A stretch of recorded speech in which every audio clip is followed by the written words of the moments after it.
पतितानां पावनेभ्यो वैष्णवेभ्यो नमो। भक्त्या विहीन अपराध लक्ष्ये क्षिप्तश्च कामादि तरंगमध्ये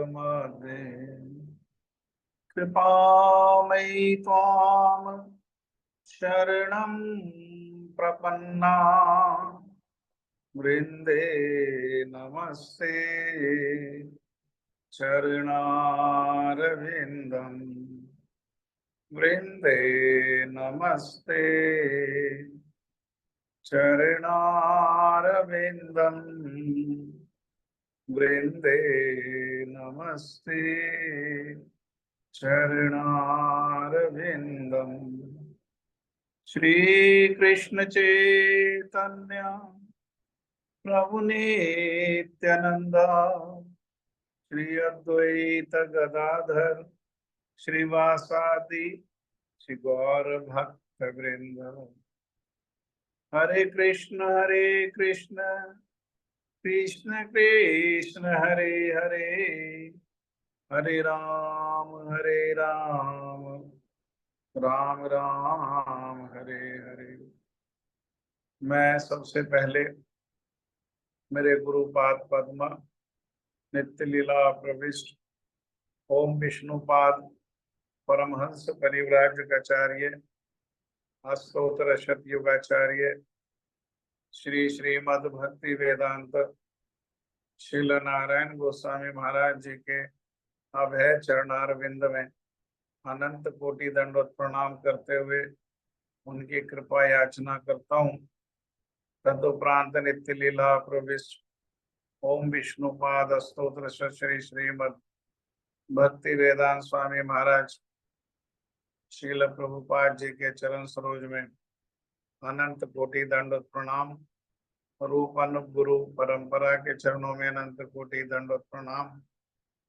हमारे साप्ताहिक कथा के श्रोता वृंद, वैष्णव वैष्णवी, माता भाई बहन प्रभु, आप सभी का यथा योग्य। आप सभी का आज हमारा जो साप्ताहिक गीता के पठन पाठन का जो क्रम है उसमें एक बार फिर से आप सभी का बहुत बहुत स्वागत है। अभी बहुत सुंदर कीर्तन सुनने को मिले और अभी दूसरा कीर्तन जो सुना हमने हमारे माधव प्रिया बिटिया से, वो हमारा गुरु जी को बहुत प्रिय कीर्तन था। और हमारी जानकी दीदी, हमारी गुरु बहन जो इस्कॉन के बॉम्बे के गुरुकुल के प्रिंसिपल भी थी और फिर बाद में सब त्याग करके ब्रज में ही आके रहने लगी। वो बहुत आज उसकी स्मृति हो रही थी। वो बहुत सुंदर कीर्तन करती थी। हमने भी नोएडा में जन्माष्टमी के कार्यक्रम में उनको बुलाया 2-3 बारी। बहुत सुंदर रूप से उन्होंने कीर्तन किया। गुरुजी भी कहते थे कि अरे मैं दुनिया में जहां जहां जाता हूँ तेरा कीर्तन पहले वहां पहुंच जाता है। अर्थात जब गुरुजी वहां जाते तो वो कीर्तन उनको चलते हुए मिलते थे। और गुरु निष्ठा के गुरु के प्रति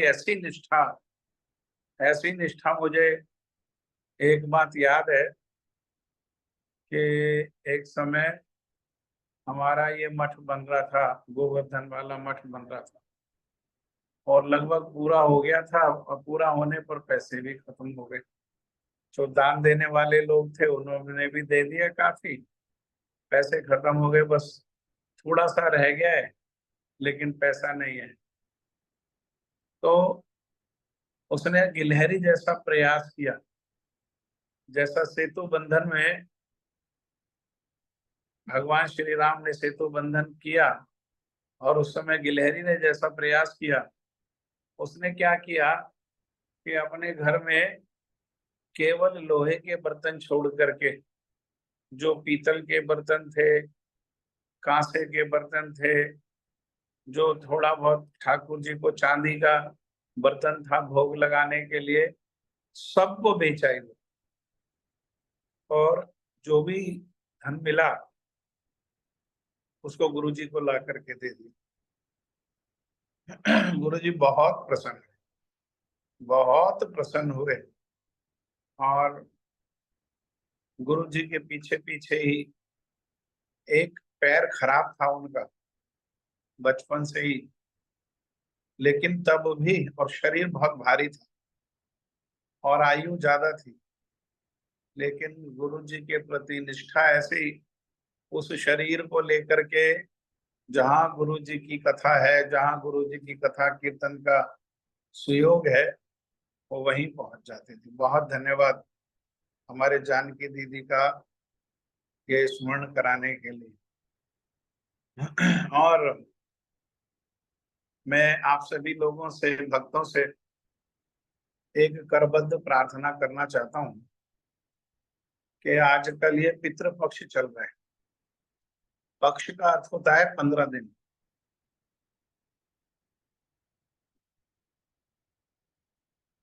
जैसे पत्रिका होती है ना, तो वार्षिक होती है, त्रिमासिक होती है, मासिक होती है, पाक्षिक होती है, साप्ताहिक होती है, दैनिक होती है। तो पाक्षिक मतलब जो 15 दिन में आती। दो पक्ष है ना महीना के, एक को कृष्ण पक्ष कहते हैं और एक को शुक्ल पक्ष कहते हैं। तो अभी जो कृष्ण पक्ष चल रहा है उसमें श्राद्ध होते हैं।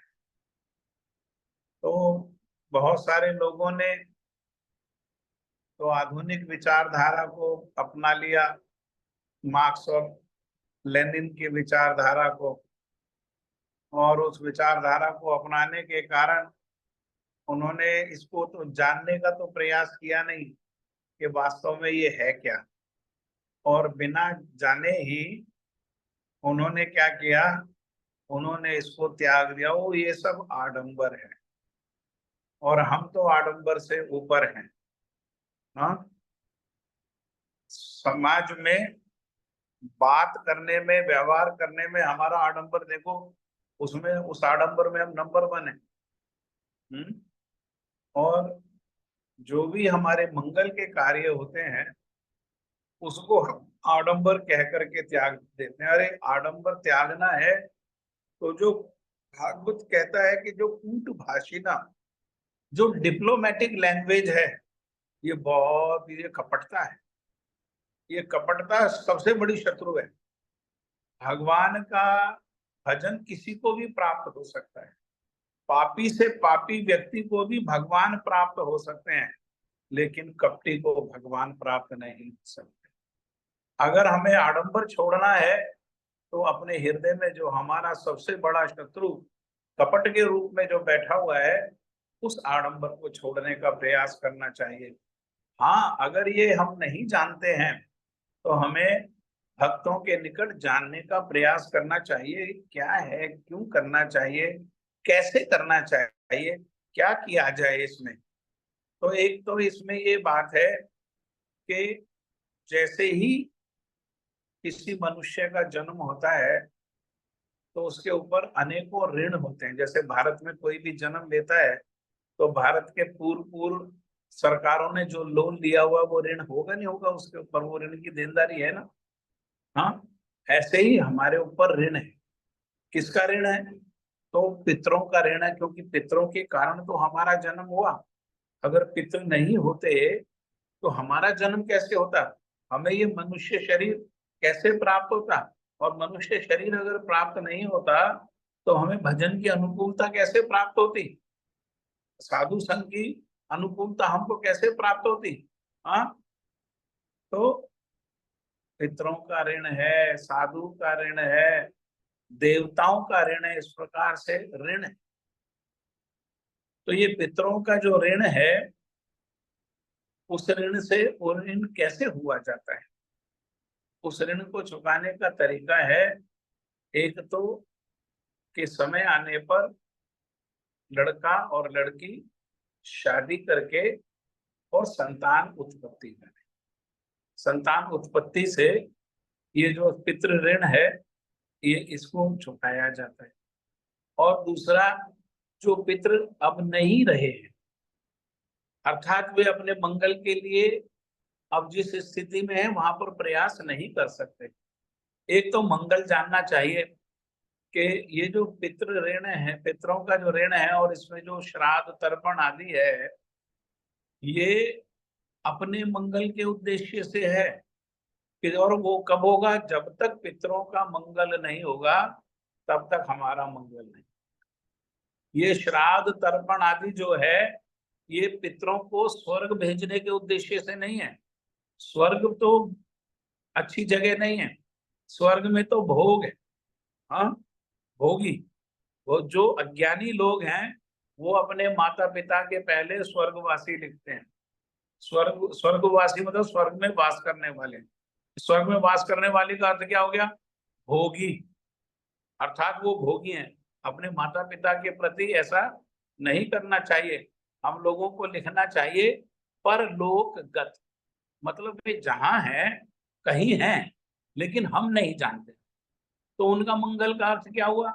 उनके मंगल का अर्थ है कि वे जहां हैं उनको वहीं पर सद साधु संग की उपलब्धि हो। ये है मंगल, ये है मंगल। हाँ, और ये हमें कब पता लगेगा? जब हमें स्वयं सद साधु संग प्राप्त होगा, तब हमें ये पता लगेगा कि मंगल क्या है। मंगल है सद साधु संग की उपलब्धि, सद साधु संग की प्राप्ति। साधु संग कभी, इसीलिए शास्त्र एक बार नहीं कह, 3 बार कह रहा है, साधु संग साधु संग साधु संग सर्व शास्त्र कहे। कोई ऐसा शास्त्र नहीं है जिसने साधु संघ की महिमा को नहीं कीर्तन किया। तो ये साधु संघ के उद्देश्य से, उनको साधु संघ प्राप्त हो, इसके उद्देश्य से हमको क्या करना चाहिए?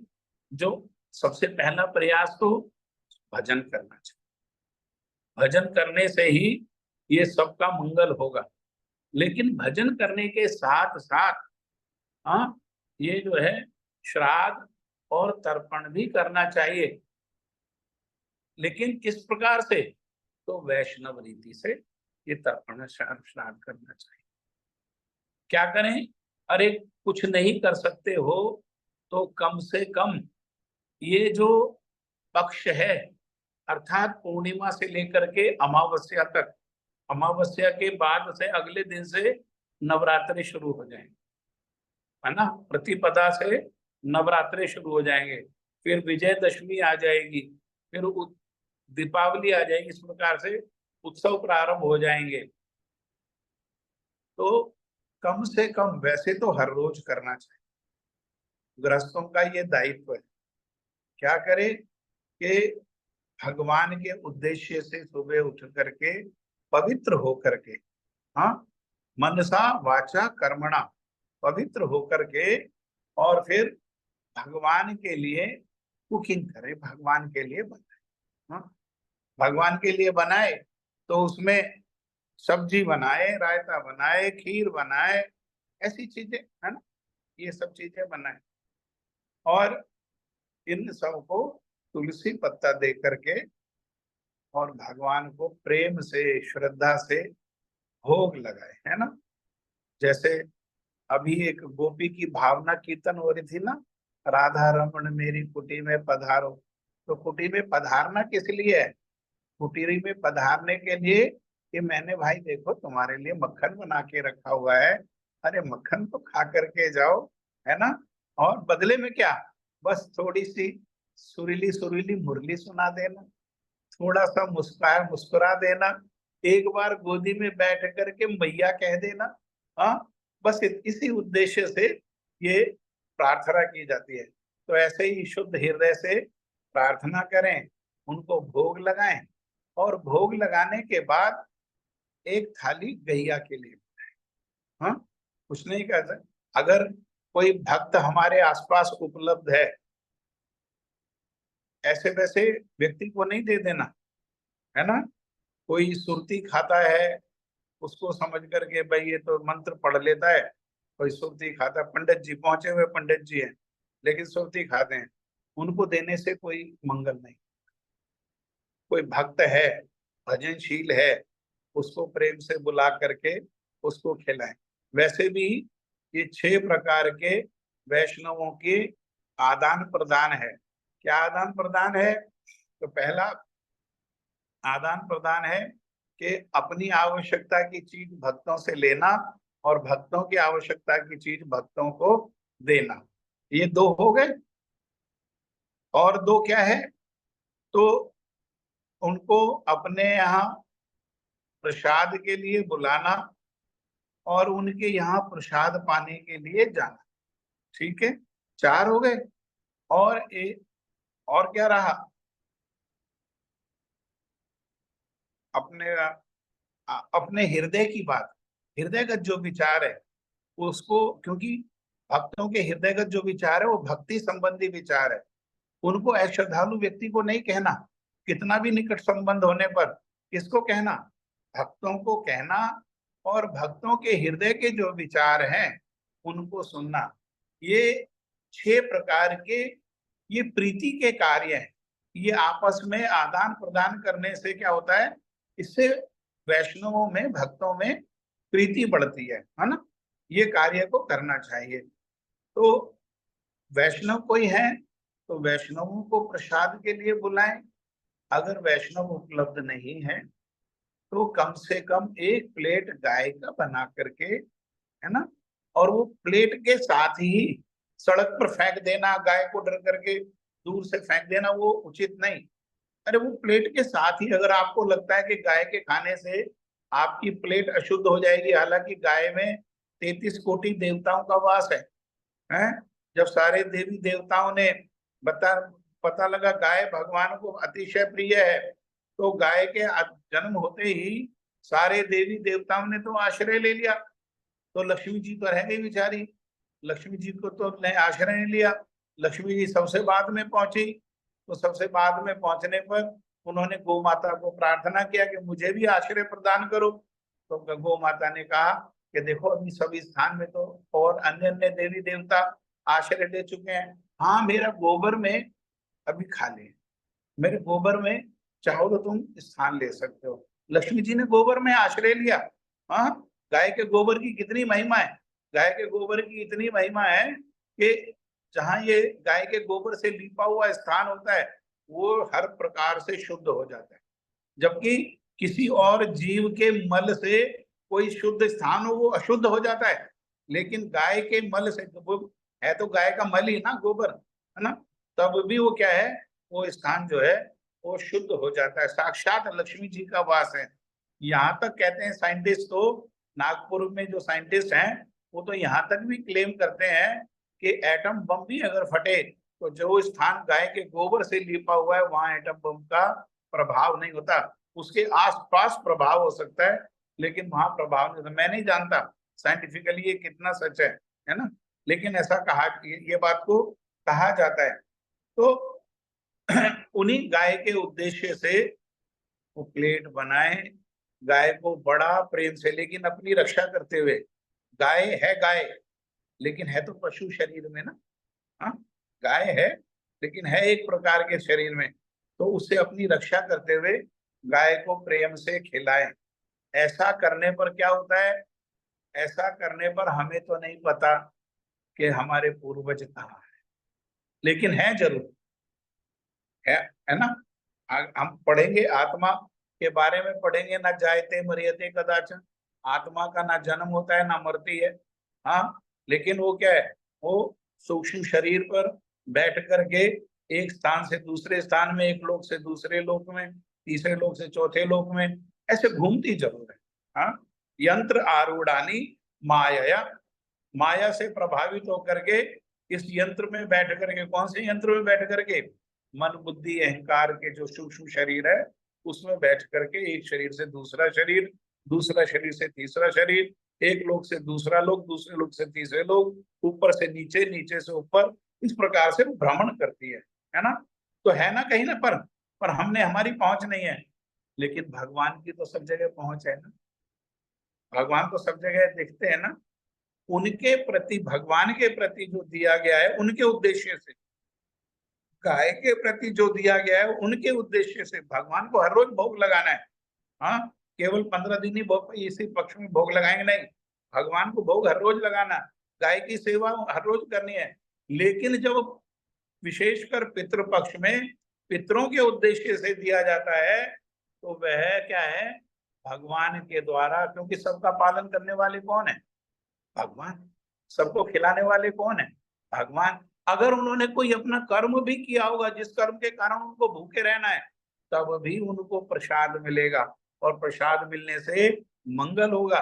प्रसाद ही किसी साधु को आकर्षित करके उनसे मिला देगा, और साधु संग हो जाएगा, तो वो मंगल के मार्ग पर चल पड़ेंगे। ऐसा जरूर करना चाहिए। हालांकि पितरों के उद्देश्य से तो तर्पण भी करना चाहिए। भगवान श्री राम को आवश्यकता थी दशरथ को तर्पण करने की, लेकिन वो गया में आए, और गया में आकर के उन्होंने, क्यों, क्योंकि यद यद आचरति श्रेष्ठ, श्रेष्ठ लोग जैसा जैसा आचरण करते हैं बाकी सब भगवान ने भी किया। हाँ, और महाप्रभु भी आए यहाँ गया में, लेकिन महाप्रभु उस उद्देश्य के लिए नहीं आए थे, मूल वो उद्देश्य नहीं था।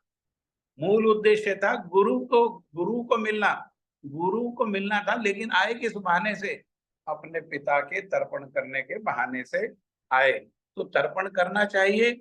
हाँ, वृंदावन में भी तर्पण कर सकते हैं, गया में भी तर्पण कर सकते हैं, हरिद्वार में भी तर्पण कर सकते हैं, आदि बद्री में भी तर्पण आदि किया जा सकता है। हाँ, साधु के अनुगत्य में इस प्रकार से तर्पण करें, और क्या करें, अपने पूर्वजों के उद्देश्य से क्या करें, नित्यम भागवत सेवया, ये भागवत को सेवा करें। कैसे भागवत को सेवा करें, तो ग्रंथ भागवत को सेवा करें। ग्रंथ भागवत को कैसे सेवा करें, भक्त भागवत के माध्यम से। भक्त भागवत के सेवा करते हुए ग्रंथ भागवत को सुने। महाप्रभु आदेश दे रहे हैं, जाओ भागवत पढ़ो वैष्णव स्थाने, भागवत के स्थान में पढ़ो। भागवत के स्थान में पढ़ने से क्या होता है, भागवत की सेवा, भागवत के अनुगत्य में एक भागवत और एक ग्रंथ भागवत, ग्रंथ भागवत की सेवा भक्त भागवत के अनुगत्य में करने से आपका वो, देखो इसको बंद करो, म्यूट करो, म्यूट किसका अनम्यूट है। भक्त भागवत के अनुगत्य में ग्रंथ भागवत की सेवा करने से क्या उपलब्धि होती है, वो तो तब कहा दो चीजों की उपलब्धि होती है, एक मूल उपलब्धि होती है और एक गौण उपलब्धि होती है। गौण उपलब्धि क्या होती है, गौण उपलब्धि होती है नष्ट प्रायेषु अभद्रेषु, जितने प्रकार के भी अभद्र हैं वो सब क्या होते हैं, वो नष्ट हो जाते हैं। किसके, अपने भी नष्ट हो जाते हैं, पितरों के भी नष्ट हो जाते हैं, मैया के भी नष्ट हो जाते हैं, और पिता के भी नष्ट होते हैं। योगेश जी आप अपना को म्यूट करो, अनम्यूट मत करो।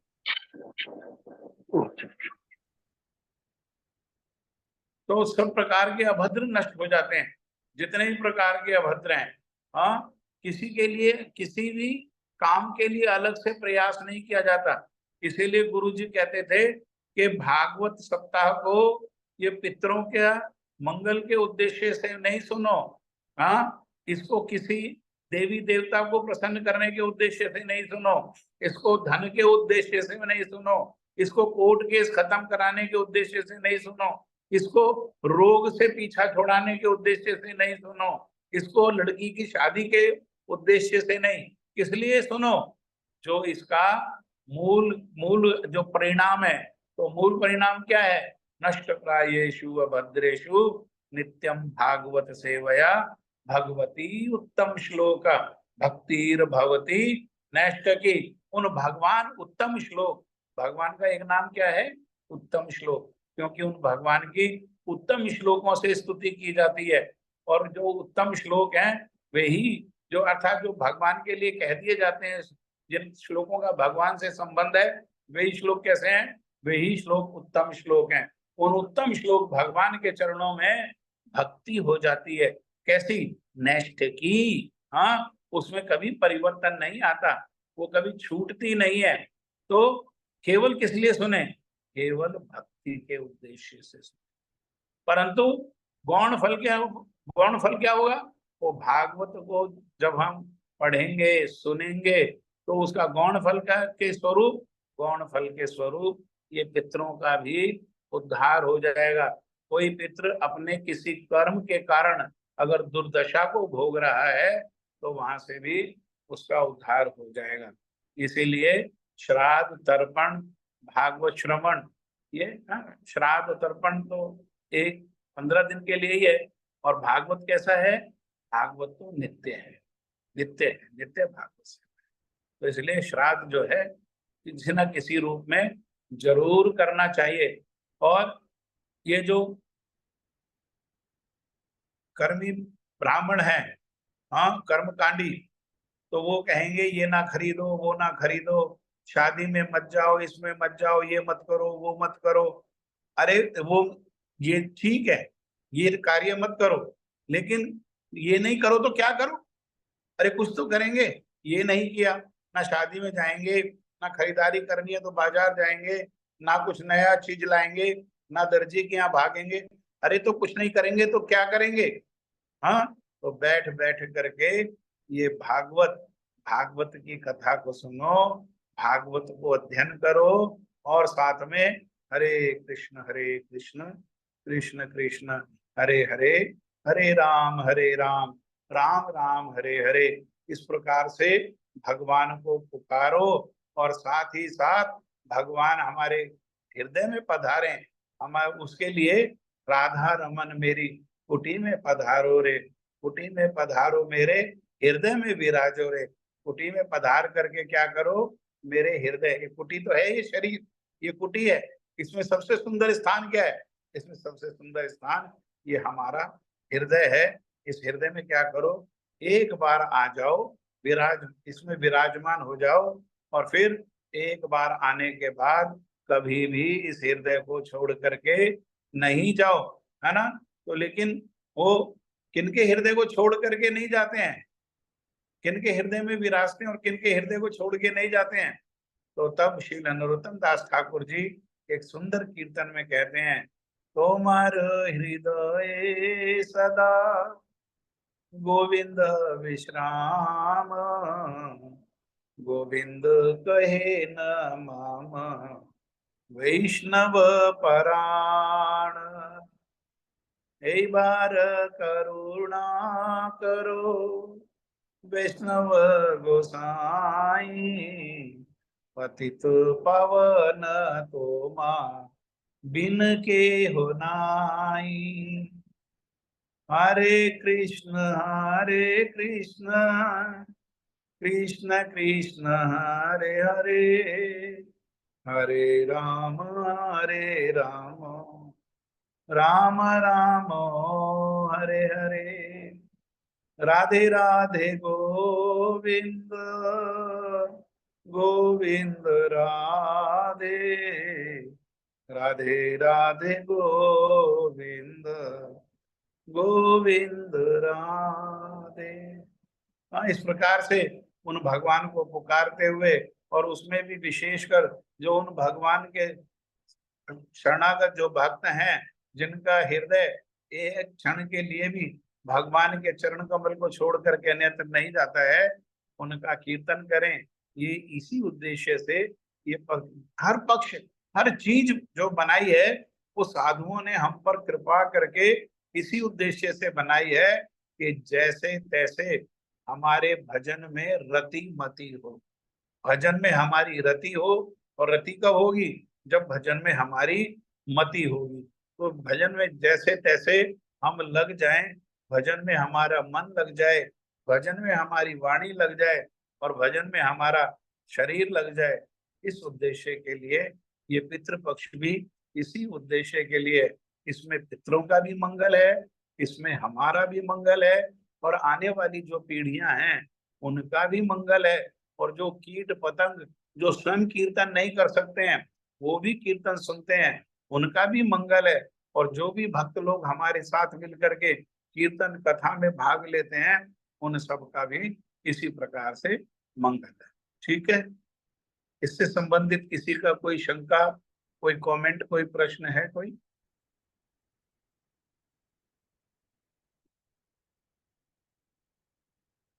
ऐसा समझ के मत त्याग देना कि हम तो भजन कर रहे हैं, है ना, भजन की अवस्था तो देखो। अरे पितरों का तो उद्धार करना दूर, हम अपना भी उद्धार कर पाएंगे अपने भजन से क्या? हाँ, हम अपना भी उद्धार कर पाएंगे? और अपना भी उद्धार होगा तो कैसे? भजन से। तो अपना भी उद्धार करें और पितरों का भी उद्धार करें, ये भी हमारा दायित्व है, ये हमारा कर्तव्य है। ठीक है, आगे चलें। श्लोक संख्या 7 को हम पढ़ रहे थे, श्रीमद् भगवद गीता यथारूप, अध्याय 1, कुरुक्षेत्र के युद्ध स्थल में सैन्य निरीक्षण। अस्माकं तु विशिष्टा ये तानि बोधम द्विजोत्तम नायका मम सैन्यस्य संज्ञार्थम ताम तान ब्रवीमि ते। द्विजोत्तम को हम लोग चर्चा कर रहे थे, तो मैंने द्विजोत्तम बताया था। शशि दीदी बताओ द्विजोत्तम क्या बताया था मैंने? बताओ द्विजोत्तम का अर्थ क्या बताया था?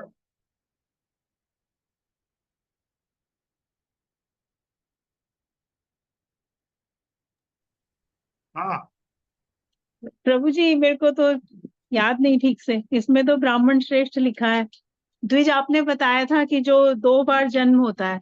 बहुत सुंदर। और 2 बार जन्म होता है, जैसे आपने पक्षी का उदाहरण दिया था कि पक्षी का एक बार अंडे के रूप में जन्म होता है, फिर अंडे से बच्चे के रूप में जन्म होता है। ऐसे ही जो वैष्णव हैं तो उनका एक बार उनका ब्राह्मण, जन्म वैष्णव होता है। नहीं, ब्राह्मण।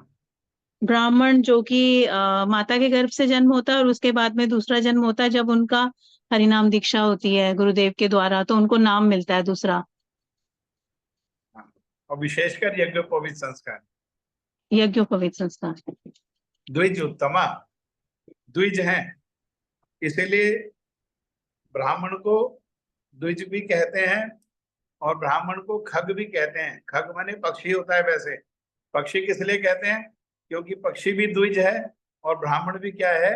वो ब्राह्मण भी द्विज है। तो ये कौन है?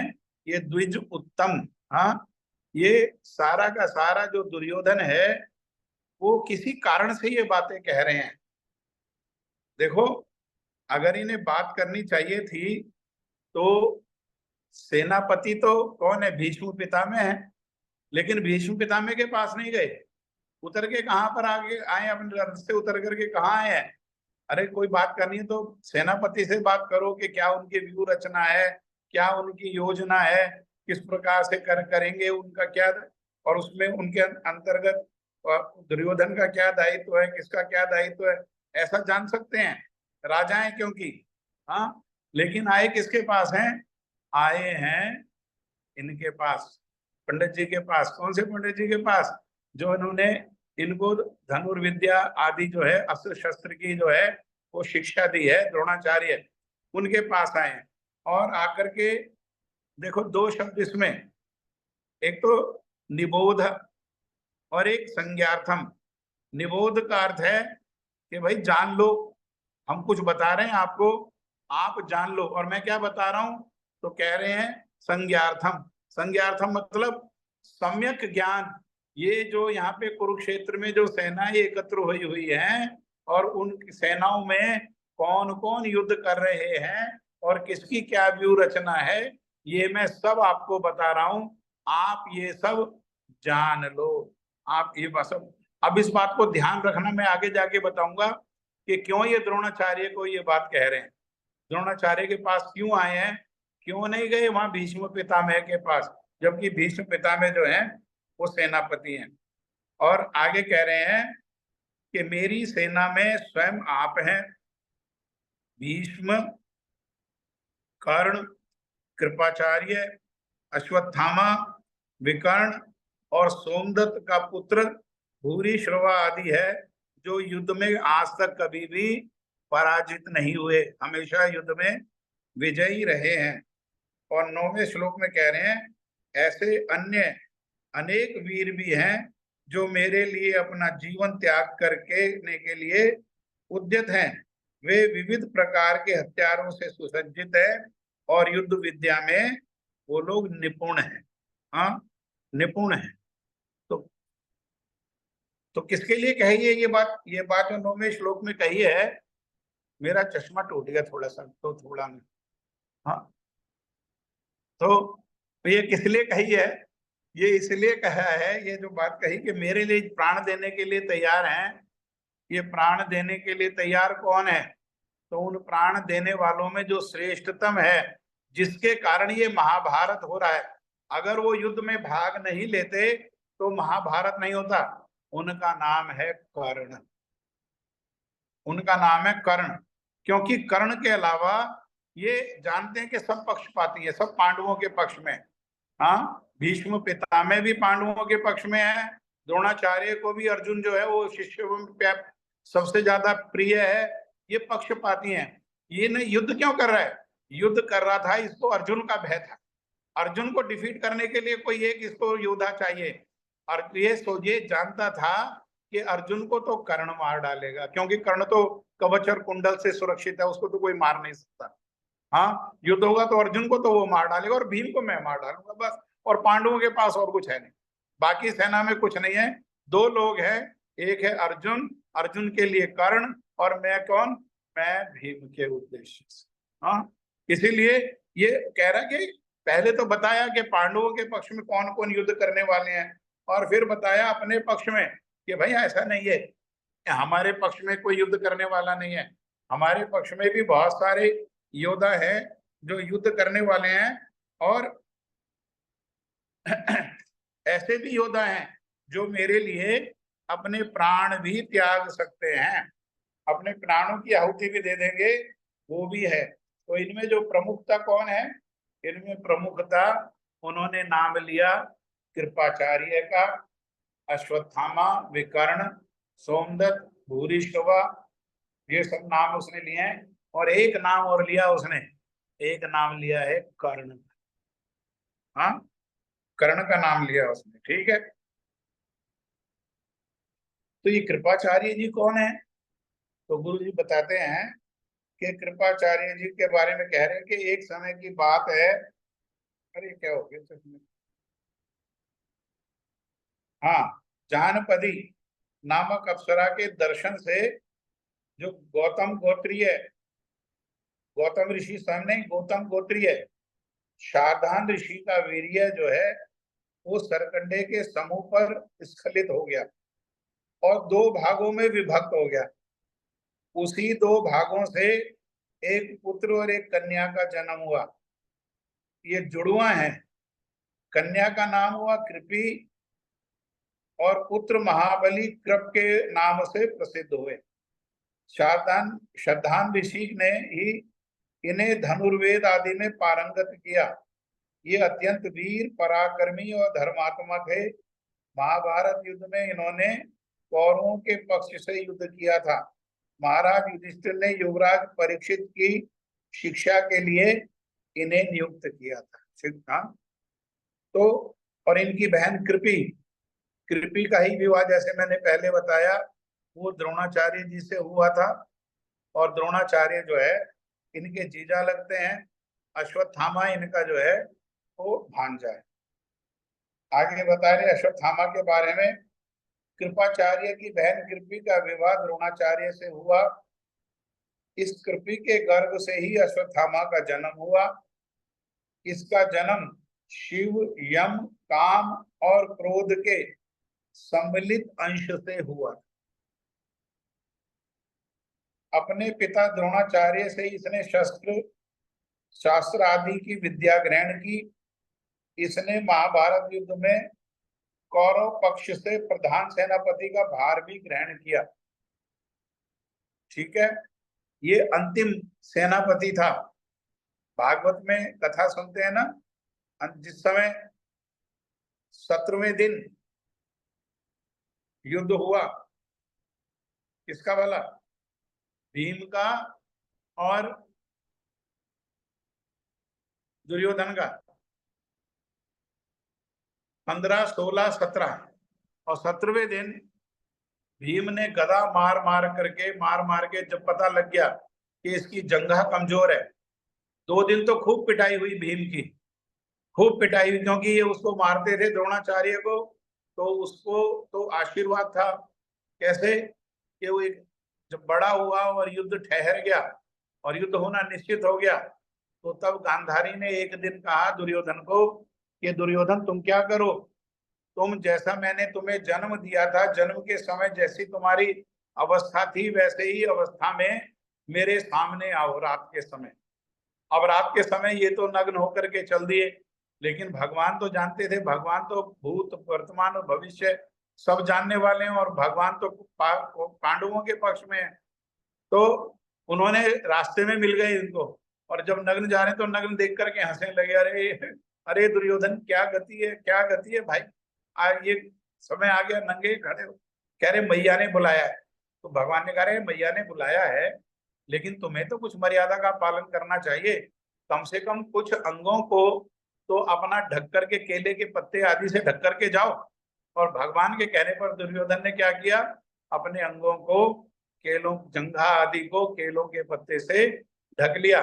और गांधारी, जिसमें पति व्रत का जो है, क्योंकि गांधारी ने का जिस दिन से विवाह हुआ उसी दिन से उसने अपने आंखों पर भी क्या किया, पट्टी बांधी। किस लिए पट्टी बांधी, इस उद्देश्य से पट्टी बांधी कि जिसकी आंखें हैं वो अंधे व्यक्ति की व्यथा को नहीं जान सकते, जिनके पैर न फटी बिवाई वो क्या जाने पीर पराई। जिसकी आंखें हैं वो अंधे व्यक्ति की आवश्यकता को, अंधे व्यक्ति की व्यथा को नहीं जान सकता, लेकिन इसका पति अंधा है।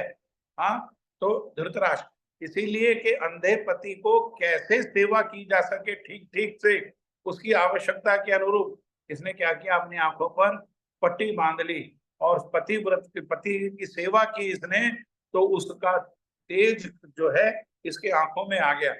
और जैसे इसने पट्टी खोली तो दुर्योधन का शरीर नख से शिखा तक वज्र का हो गया। हाँ, इसके दृष्टिपात से वज्र का हो गया, लेकिन जंघा में तो पत्ते बंधे हुए थे, केवल जंघा ही कोमल रह गया। तो जंघा को जब तोड़ दिया उसने, भीम ने, हाँ, 2 दिन खूब पिटाई हुई, तीसरे दिन तो मना ही कर दिया भीम ने कि मैं युद्ध नहीं करूंगा। युद्ध करने में तो इतना पिटना पड़ता है, आपके होते हुए, भगवान को कहा आपके होते हुए मुझे पिटना पड़ रहा है। तो भगवान ने कहा कि तुम हमारी तरफ देखते ही नहीं हो। हमारी तरफ देखते नहीं मतलब अपना जो युद्ध कौशल है, अपनी जो गदा है, अपना जो बल है, केवल उसी को लेकर के लड़ रहे हो। हमारी कृपा के लिए तो तुम हमारी तरफ दृष्टि डालते ही नहीं। हाँ, बिना कृपा के कैसे युद्ध जीतेंगे। अर्थात हमारे पास, किसी के पास कितनी ही बुद्धि हो, कितना ही ज्ञान हो, कितना ही युवावस्था हो, कितना ही रूप हो, कितना ही संसार की कोई भी योग्यता हो, लेकिन जब तक हमारे ऊपर कृपा नहीं होगी, बिना कृपा के नहीं जीत सकते, हार ही होगी। कितना भी संसार की वस्तुओं को लेकर के हम हार ही जाएंगे। तो अगले दिन जो है भीम ने प्रभु की तरफ देखा और भगवान की तरफ देखा, तो भगवान ने क्या किया, अपने जंघा में हाथ मारा, अर्थात बता दिया कि कहाँ वार करो, और कहीं वार करने से नहीं काम होगा, जंघा में वार करो। और जंघा में वार करके मार मार के उसने जंघा को तोड़ दिया। जंघा को जब तोड़ दिया तो चील आदि जो गिद्ध आदि पक्षी है, वो दुर्योधन के खून का सुगंध आने से उसके मांस को खाने के लिए आने लगे। तो ये तो गदा घुमा घुमा करके उनको भगा रहा है। और फिर पास में एक सरोवर था, ये सरोवर में प्रवेश कर गया। जब सरोवर में प्रवेश कर गया तो रात के समय अश्वत्थामा कृपाचार्य के साथ आए। हाँ, मामा और भांजे दोनों के दोनों आए, और तब आकर के वो उसने दुर्योधन की स्थिति देखी तो विलाप करने लगा, रोने लगा और कहने लगा कि देखो तुमने सबको अवसर दिया। अवसर देने का अर्थ क्या है कि तुमने सबको सेनापति बनाया, लेकिन मुझ पर तुमने भरोसा नहीं किया। और वहीं पर इसने दुर्योधन ने उसको सेनापति बनाया, और सेनापति बनाने के साथ ही साथ अपने हृदय की दुष्ट ने इच्छा भी बताई। दुर्योधन ने इच्छा बताई कि देखो, हम तो 100 भाई मारे गए, लेकिन ये 5 पांडवों में से एक भी नहीं मारा गया। अगर मरने के पहले एक को भी मृत में देख लूं तो क्या है, मैं शांति से अपना ये शरीर को त्याग सकता हूँ। इसी उद्देश्य से अश्वत्थामा जानता था कि दिन के उजाले में नहीं मारा जा सकता उनको। अभी तक सब चले गए, उसके पिताजी चले गए, भीष्म पितामह चले गए, भीष्म पितामह सरसैया पर लेटे हुए हैं, दुर्योधन जाने को तैयार है, कर्ण चले गए, वो कोई नहीं मार सका। तो उनको क्या है, रात के अंधेरे में ही उनको घेर करके मारा जा सकता है। और अश्वत्थामा अंतिम सेनापति बन करके तब वो सारा का सारा कार्य, दुष्कर्म उसने वो किया, पांडवों के बच्चों को मारा। तो ये अश्वत्थामा जो है, ये इतना शक्तिशाली था, सेनापति भार को इसने ग्रहण किया। और सुसुप्त अवस्था में इसने पंच पांडवों के भ्रम से द्रौपदी के 5 पुत्रों का वध कर दिया। जो सोए रहे थे 5 पांडवों के 5 पुत्र, अभी दुर्योधन ने बताया पीछे के श्लोक में ही कि द्रौपदेय, द्रौपदेय मतलब द्रौपदी के पुत्र। कितने पुत्र? 5। एक एक पांडव से एक एक पुत्र। और उनकी भी विशेषता है कि जिस पांडव का पुत्र है उसका शरीर वैसा ही, उसकी शक्ल भी वैसे ही, डील डॉल भी बिल्कुल वैसे ही, अपने पिता पर। युधिष्ठिर का पुत्र युधिष्ठिर के जैसा, और भीम का पुत्र भीम के जैसा, अर्जुन का अर्जुन के जैसा। इसीलिए ये गया सेनापति बन करके, और जाने के पहले इसने एक विशेष दृश्य देखा। क्या दृश्य को देखा? ये जब जा रहा था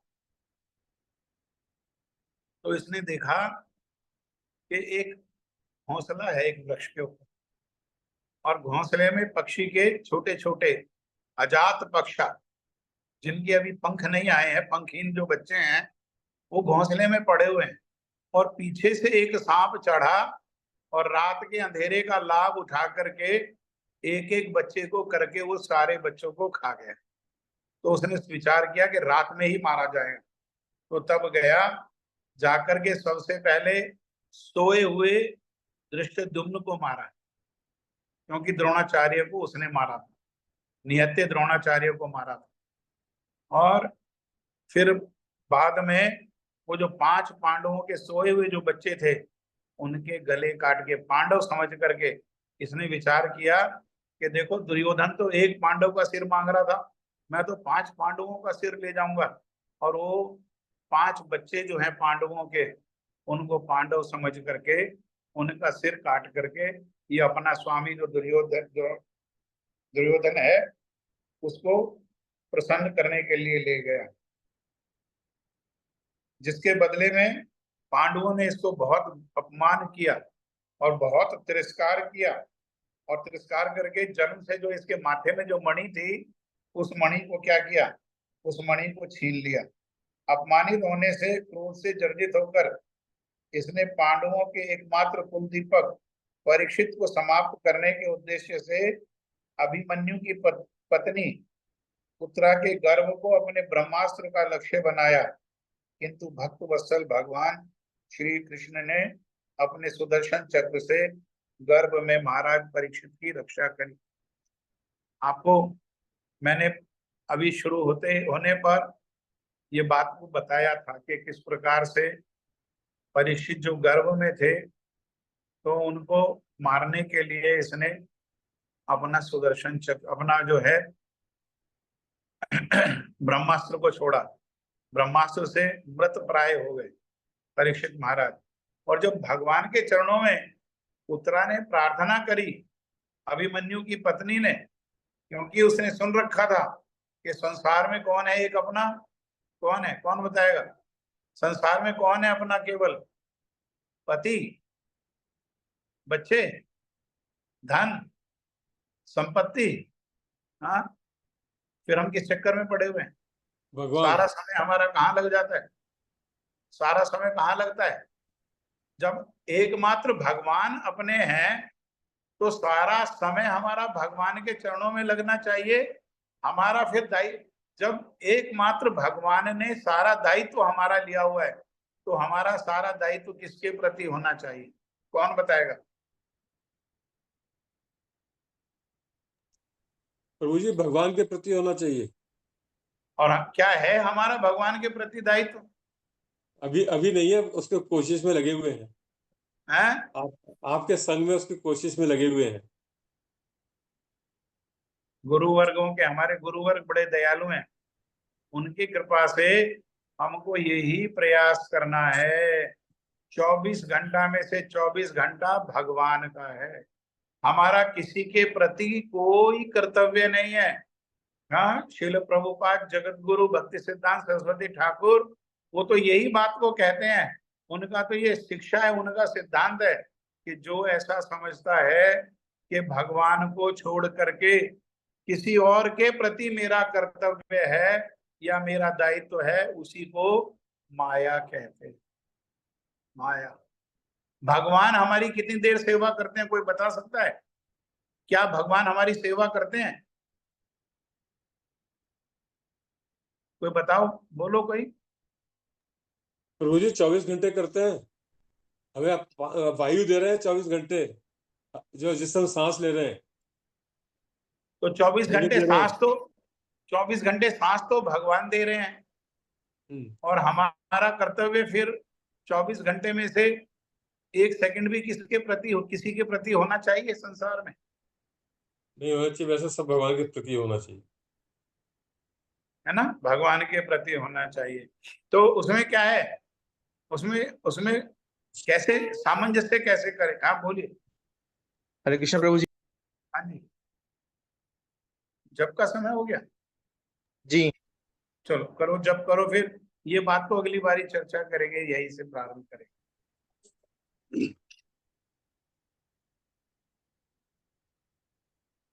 अज्ञानतिमिरान्धस्य ज्ञानाञ्जन शलाकया चक्षुरुन्मिलितं येन तस्मै श्री गुरुवे नमः।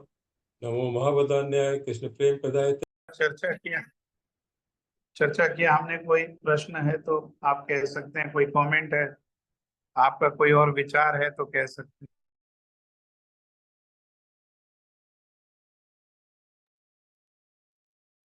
हरे कृष्ण प्रभु जी, सिंपल लैंग्वेज में जरा बता दीजिए कि गुह्य ज्ञान, गुह्यतर ज्ञान और गुह्यतम ज्ञान। हाँ, गुह्य ज्ञान, गुह्यतर ज्ञान और गुह्यतम ज्ञान, और अति गुह्यतम, सिंपल लैंग्वेज में। और सर्वगुह्य ज्ञान, सर्वगुह्य ज्ञान और साधारण ज्ञान। साधारण ज्ञान। 5 प्रकार का ज्ञान भगवत गीता में है। साधारण ज्ञान तो वही है जो, जैसे हम साधारण ज्ञान मनुष्य के जीवन में क्या है? आंख में अंजन, दांत में मंजन, नित कर खाकर कुल्ला, जग कर कसरत नित कर, है ना? ये है ना साधारण ज्ञान, है ना ये? ऐसा ही साधारण ज्ञान भगवान ने दिया कि भाई जितनी आवश्यकता है उतना खाओ, ना उससे ज्यादा खाओ ना उससे कम खाओ, जितनी आवश्यकता है उतना चेष्टा करो, हाँ, ना उससे कम करो ना ज्यादा करो। ये सब साधारण ज्ञान है। और बिल्कुल साधारण में बता देते हैं आपको, गुह्य ज्ञान, ब्रह्म का ज्ञान जो है वो गुह्य ज्ञान है भगवान, ठीक है। और गुह्यतर ज्ञान, परमात्मा का जो ज्ञान है वो गुह्यतर ज्ञान है। और गुह्यतम ज्ञान, भगवान का जो ज्ञान है वो गुह्यतम ज्ञान है। और सर्वगुह्य ज्ञान, ये जो भक्ति है, भक्ति का ज्ञान, ये सर्वगुह्य ज्ञान है। ये 5 प्रकार का ज्ञान है। लिख लिया आपने? लिख लिया प्रभु जी। ठीक है, आगे से ऐसे बैठना जो वीडियो बंद ना करना पड़े। तो फोन आ गया था प्रभु जी, इसलिए वीडियो बंद हो गया वो। अच्छा, हाँ, एक फोन आ गया था इसलिए वीडियो बंद हो गया था। ठीक है। हरे कृष्ण हाँ जी, प्रभु जी। हाँ हाँ हाँ। प्रभु जी वो कृपा करके वो बताएंगे, थोड़ा सा एक्सप्लेन कर देंगे, जो सकले सम्मान करिते शकति देहनाथ यथा यथा। सकले सम्मान, ये बहुत मुश्किल है। सकले मतलब सबका सम्मान करना, ये बहुत मुश्किल है। इसीलिए कह रहे हैं कि मुझ में वो शक्ति नहीं है, क्योंकि श्रीमद् भागवतम के दूसरे श्लोक में बताया कि ये भागवतम किनका है। तो उसमें बताया कि भागवतम किसका है? निर्मत्सराणाम। निर्मत्सराणाम। तो निर्मत्सर कौन है? निर्मत्सर कौन है? गुरुदेव, गुरुवर्ग, गुरु परंपरा। लक्षण क्या है उसका?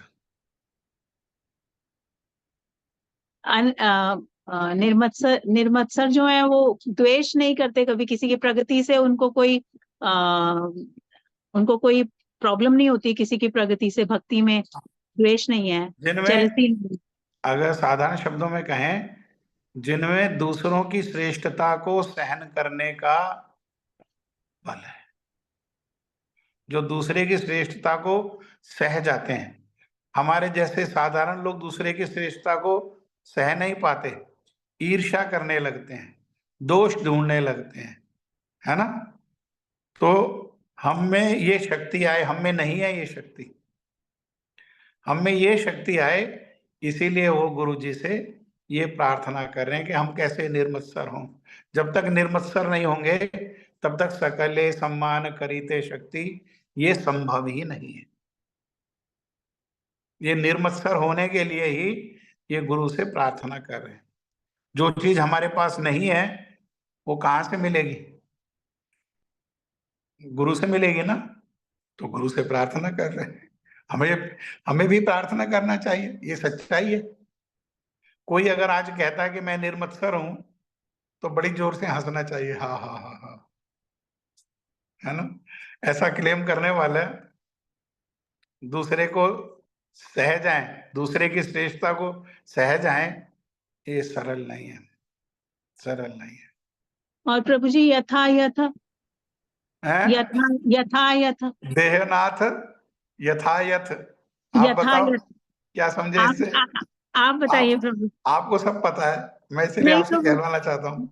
मेरे को कुछ टुकड़ा पता होगा, आपको अच्छा, तो टुकड़ा ही पूरा बताओ, टुकड़ा बताओ, जो रह जाएगा वो मैं बता दूंगा। देहनाथ यथायथ, तबे तो गाई वो हरि नाम सुखे, तब गाना होगा। हरि नाम तब होगा। हाँ वो जी। हरि नाम कौन सा हरि नाम? जो सुख प्रदान करेगा। किसको सुख प्रदान करेगा? मुझको। मैं तब तक जल रहा हूं, जब तक निर्मत्सर नहीं होगा तब तक किसमें जल रहा हूं? ईर्ष्या में जल रहा हूं, द्वेष में जल रहा हूं, दूसरे हाँ। को नीचा दिखाने में जल रहा हूं, है ना? तब तक हाँ। ज्वलन है। जब तक हाँ। जलन है तब तक किसी को सुख मिल सकता है? देहनाथ यथा। यथायथ, मुझ पर कृपा करो, मुझे प्रदान करो। आप बताओ यथायथ का अर्थ क्या है?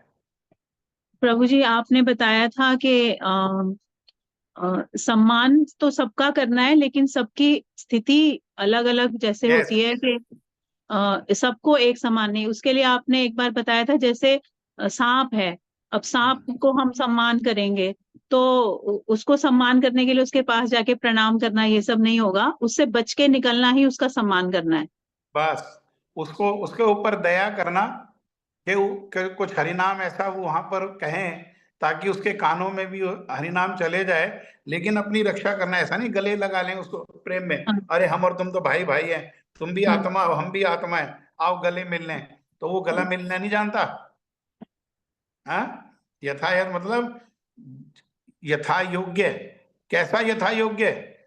तो वैष्णव को यथा योग्य व्यवहार करना चाहिए। कैसा यथा योग्य व्यवहार करना चाहिए? तब श्री नारद जी ने ध्रुव महाराज को बताया यथा योग्य व्यवहार कैसा है। अपने से जो श्रेष्ठ है उनके प्रति सम्मान। 4 प्रकार का वैष्णव को व्यवहार करना है।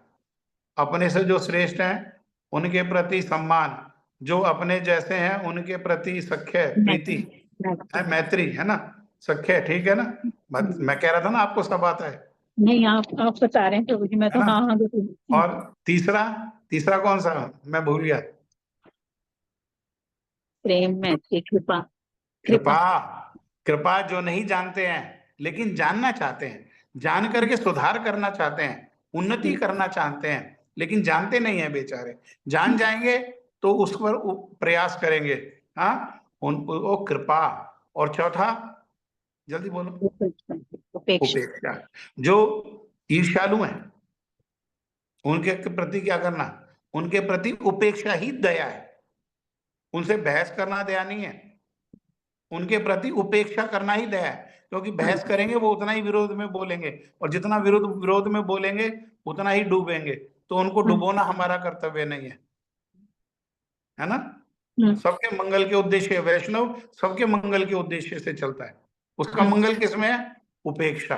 सांप का मंगल किसमें है? उपेक्षा में। उसको उपेक्षा करना पड़ेगा, ठीक है। ठीक है प्रभु जी। और किसी का कोई प्रश्न है?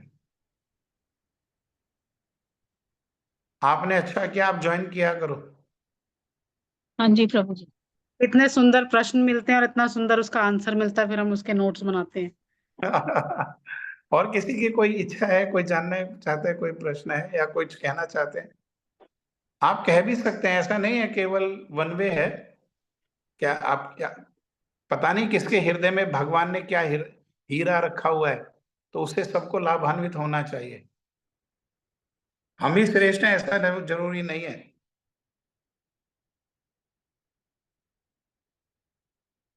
ठीक है, फिर अगली बारी मिलते हैं। जय श्रील गुरुपाद पद्म की जय। जय। श्री श्री गुरु परंपरा की जय। अनंत कोटि वैष्णव वृंद की जय। रूप अनु गुरु वर्ग की जय। जय। सुपरिकर श्री गौर हरि की जय हो। जय। जय सर्व विष्णुदाता श्री गिरिराज महाराज की जय। जय। श्री गिरिधारी भगवान की जय। जय। जय भक्ति विघ्न विनाशक श्री नरसिंह भगवान की जय। जय। भक्त प्रभु श्री प्रहलाद महाराज की जय। जय। जय श्री श्री राधा श्याम सुंदर भगवान की जय। आज के सत्संग की जय, आज जय। के आनंद की जय। जय। शशि दीदी, मैंने कैलेंडर नहीं देखा आज किसी वैष्णव का आविर्भाव तिरुभाव। आज नहीं, मेरे को पता नहीं प्रभु जी। चलो ठीक है। हरे कृष्ण प्रभु जी। हाँ जी, हरे कृष्ण प्रभु जी। बताइए। हरे कृष्णा। नहीं, बस हरे कृष्णा कर देते आप। अच्छा, जाना चाहती हो?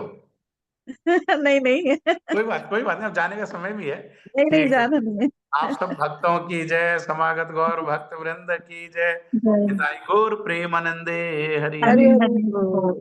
हरे कृष्णा हरे कृष्णा। हरे कृष्ण राधे हरे राधे। कृष्ण प्रभु जी।